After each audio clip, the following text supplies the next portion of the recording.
సమస్యలు పరిష్కరించడం, వైఎస్సార్ పథకాలు అమలు చేయడం చేతి కాకపోతే కిరణ్ తన పదవికి రాజీనామా చేయాలని షర్మిల డిమాండ్ చేశారు. కిరణ్ ప్రజా వ్యతిరేక విధానాలపై ఆమె సి బెళగల్లో మండిపడ్డారు. కిరణే కాదు, చంద్రబాబు మీద కూడా నిప్పులు కురిపించారు షర్మిల. చంద్రబాబును అవిశ్వాసం పెట్టమంటే నోరు మెదపడం లేదన్నారు. రాష్టంలో రైతుల పరిస్థితి దారుణంగా ఉందని, చంద్రబాబు హయాం నాటి పరిస్థితులు రాష్టంలో ఉన్నాయన్నారు షర్మిల.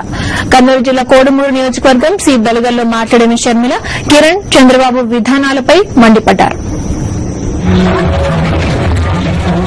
కరెంటు 2-3 గంటలు మాత్రమే అందుతోందన్నారు షర్మిల. బిల్లులు మాత్రం వందల్లో వస్తున్నాయన్నారు. కరెంటుతో ఏం పని అన్న సీఎం కిరణ్ పై నిప్పులు చెరిగారు షర్మిల.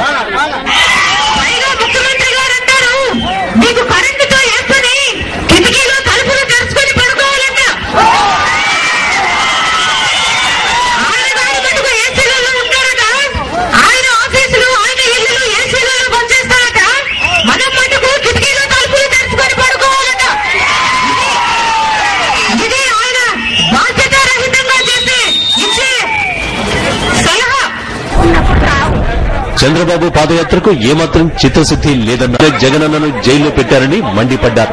ఉదయించే సూర్యుడిని ఎవరూ ఆపలేరన్నారు షర్మిల.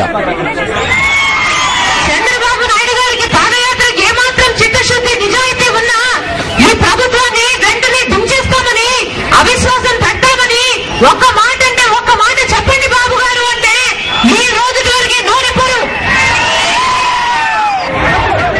చంద్రబాబుకు మాట మీద నిలబడడం చేత కాదన్నారు షర్మిల. ఎన్టీఆర్ ఇచ్చిన వాగ్దానాలను తుంగలో తొక్కిన ఘనుడు బాబు అని విమర్శించారు.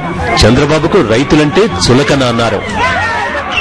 సొంత మామను, పిల్లనిచ్చిన మామను వెన్నుపోటు పొడిచే అధికారం ఆ రోజు నుంచి ఈ రోజు వరకు ఆయన ఒక్క మాట మీద నిలబడలేడు. ఒక మాట ఇచ్చింది, ఇంకొక ఎలక్షన్లకు ఆ మాట మర్చిపోతాడు. ఎన్టీ రామారావు గారు ఇచ్చిన వాగ్దానాలు ₹2 కిలో బియ్యము, పూర్తి మద్యపాన నిషేధం, ఏ ఒక్కటి నిలబెట్టుకోలేకపోయాడు చంద్రబాబు నాయుడు. చంద్రబాబు నాయుడు గారికి రైతులంటే చులకన.